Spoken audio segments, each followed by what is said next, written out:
Hello，大家好，歡迎收睇今集堅持開封啦。咁樣今集係特別篇嚟嘅。咁點解呢？因為就有一位我都即係都幾中意佢嘅。咁今集我會開封林保全先生佢嘅哆啦 A 夢啦，即係佢嘅代表作啦嘅一啲 DVD 咁樣嘅。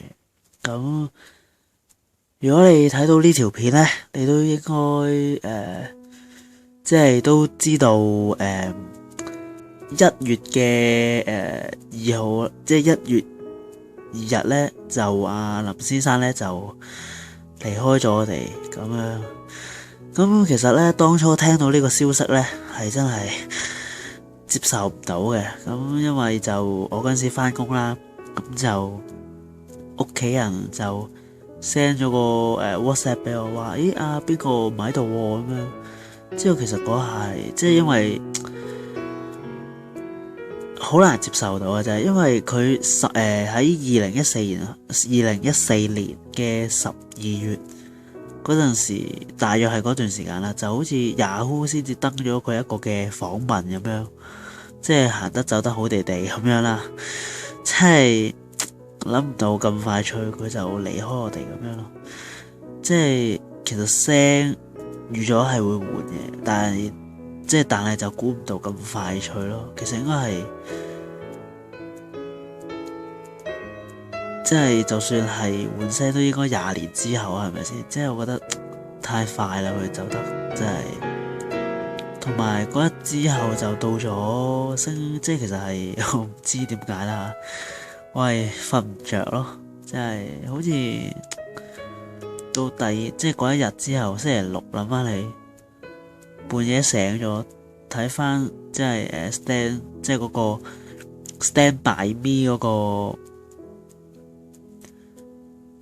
預告咁樣啦，咁就聽到嗰句最尾嗰句啦，即係佢唔可以再留喺度，佢真係要走啦咁樣，嗰句真係頂唔順，喊咗出嚟，真係唔係大喊嘅，不過就真係，唉，真係好難相信咯呢件事。當然而家就梗係接受咗啦，即係呢個係事實啦。即係我瞓醒都諗緊，其實係咪真嘅呢？呢件事真係好難以置信，真係。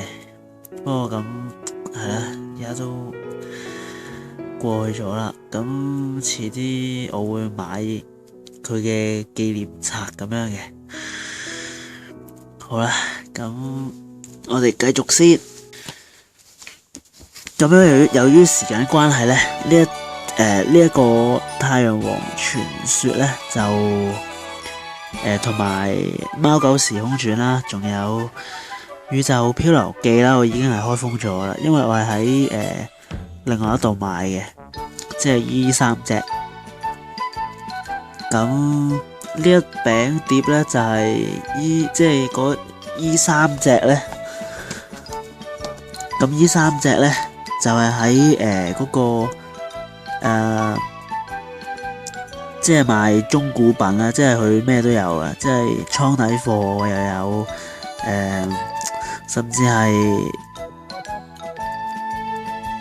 總之就係啦，即係倉底貨又有啦，係咯，我有一啲即係嗰啲買倉底貨嗰度買嘅呢3隻，咁就25蚊就一餅。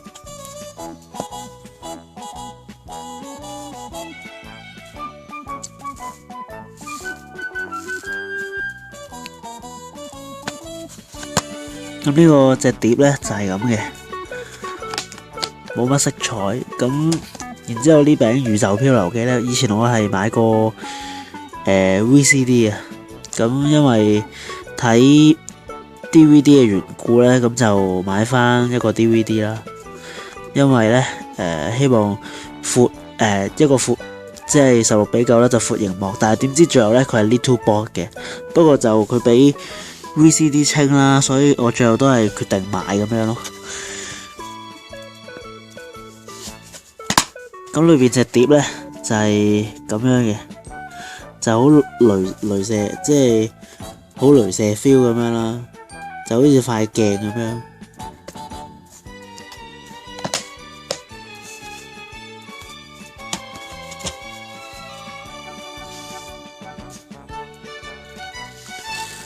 好啦，咁輪到呢個貓狗時空轉啦。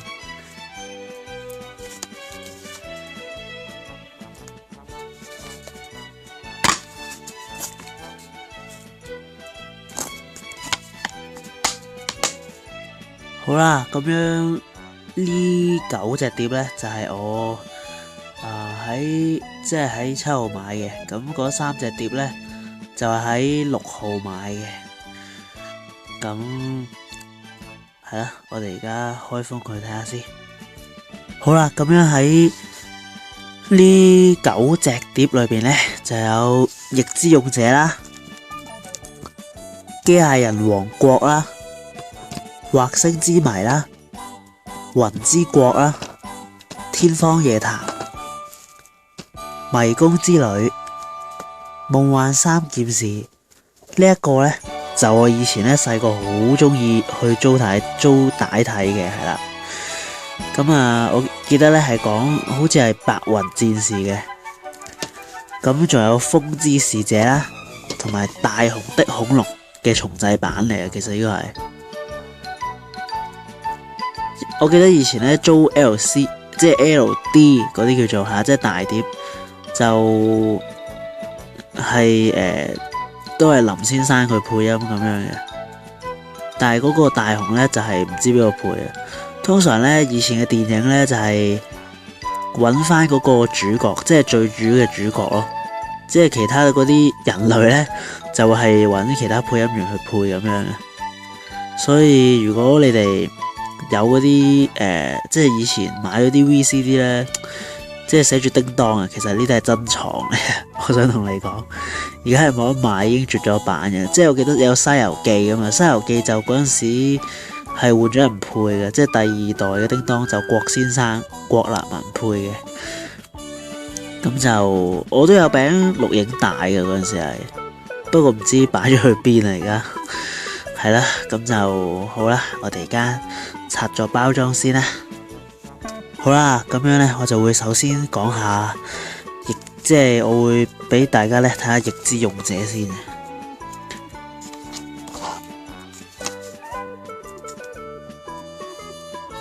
呢個呢，都係 Little Box 嚟嘅隻碟，即係16比9，但係佢 cut 上 cut 下 cut 左 cut 右咁樣。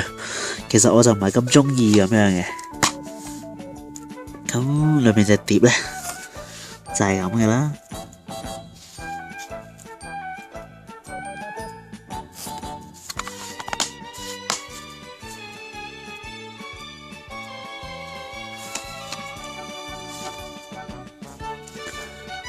好啦，咁就到機械人王國啦。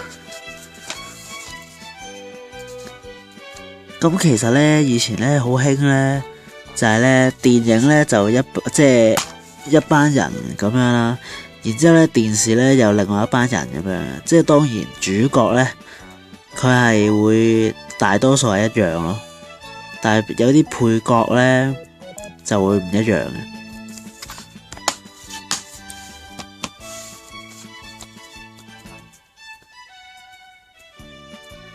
呢個係惑星之謎啦。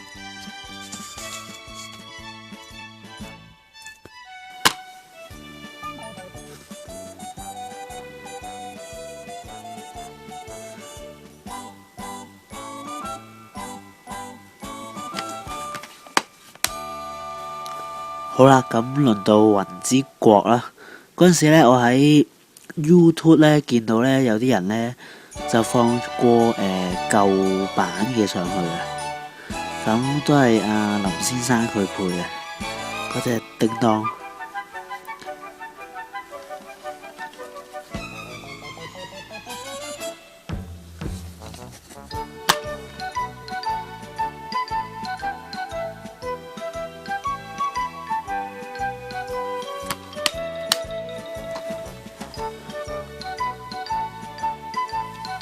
天方夜譚啊！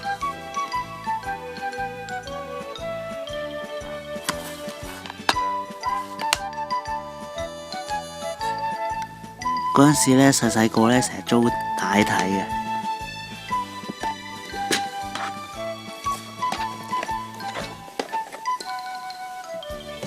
好啦，最後四餅啦。呢個迷宮之旅我好似冇睇過。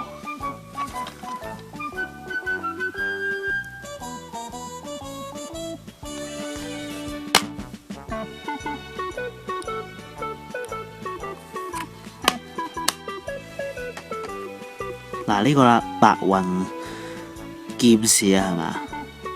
我印象中夢幻三劍士啊嘛，好似有個係白雲劍士噶嘛，叫做嗰陣時細個成日租嚟睇呢個。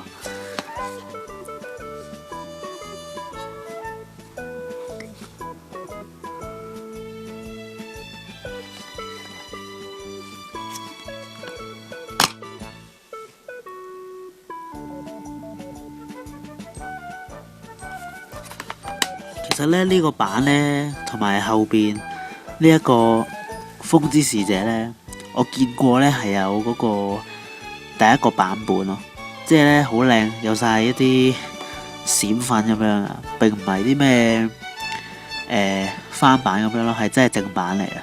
不過因為佢嗰啲呢，就嗰啲即係初出呢就會比較靚啲啊，咁樣就同埋都幾立體嘅，所以如果當初呢，你買咗嗰個版呢，佢係即係你好彩啦！睇緊片嘅你，如果你有嗰隻碟呢，你真係好彩。點解呢？因為而家嗰隻碟啊，嗰隻金粉版呢，係冇咗噶啦已經，所以好值得去留念嘅，真係同埋去懷念啦。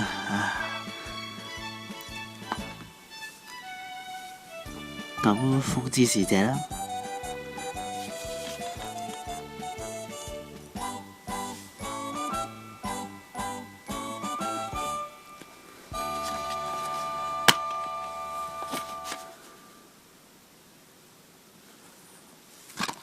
啱啱咧呢一個係咪呢個呢？定係之前啊？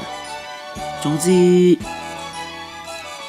呢，有一個呢係嗰個公司呢，電影發行公司呢，就咁啱呢就換嗰個 logo 啦咁樣，所以呢，就好似係嗰段時間就嗰啲碟呢，就由呢個 Little Box 就變翻做 Full Screen， 呢個係好事嚟嘅，我覺得。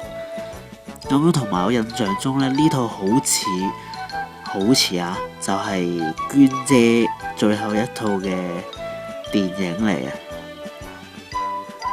我印象中，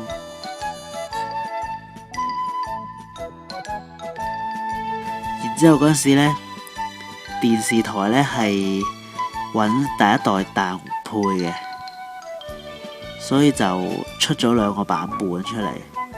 如果有啲人唔知嘅話，可以上去個網度 search 下，係有一件咁嘅事發生過嘅，即係其實幾得意嘅，我覺得。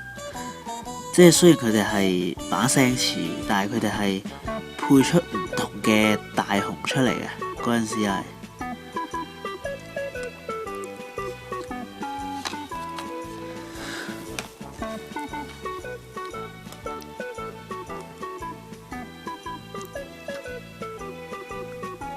呢一個嗰陣時，我記得係咯，即係租個 LD 睇嗰陣時。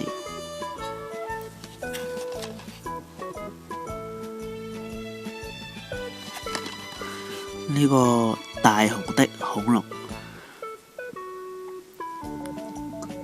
佢係第一個嘅哆啦 A 夢，即係講舊版啊！呢一套嘅舊版，佢係第一個嘅哆啦 A 夢電影嚟嘅。即係劇場版啊，叫做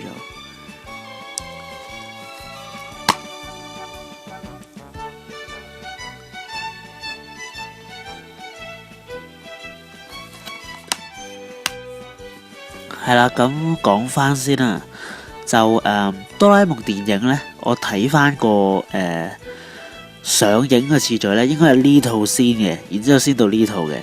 但係嗰陣時香港呢，就將上咗呢套先。然之後咧，先再上呢一套嘅，咁我覺得呢度就，比較搞笑咗啲啦。係啦，咁就另外有啲題外話啦，我就想講下嘅就係呢一個就係鐳射唔係，係啦。咁我就想講下嘅就係呢一個翼之勇者啦。咁就你要留意到嘅話呢，佢係個 logo 係咁噶嘛嗰陣時。然之後咧，呢一個呢，就係已經轉咗噶啦嘛，即係我左手邊呢一餅就係轉咗 logo 噶啦，已經環宇嗰陣時就轉咗 logo 啦。但係咧，呢一紮碟呢嘅殼呢，你要睇下，佢係呢個位係咩都冇噶，咁同埋呢度呢，都係冇嘢噶。咁呢一度下邊都冇嘢啦。咁即係我要講嘅係咩呢？呢一啲呢，就係應該呢，就係佢重出嘅，即係佢唔係第一批貨。因為我即係我6號買嗰日呢，就係第一批，即係想當年嘅倉底貨啦，叫做咁樣呢。佢係點呢？就係呢，佢呢度係有個嘢喺度，就咁樣吸住隻碟咁樣嘅，就固定佢嘅。咁另外呢度呢，都會有個 logo 喺度啦。咁同埋下面呢，係寫住 DVD 嘅，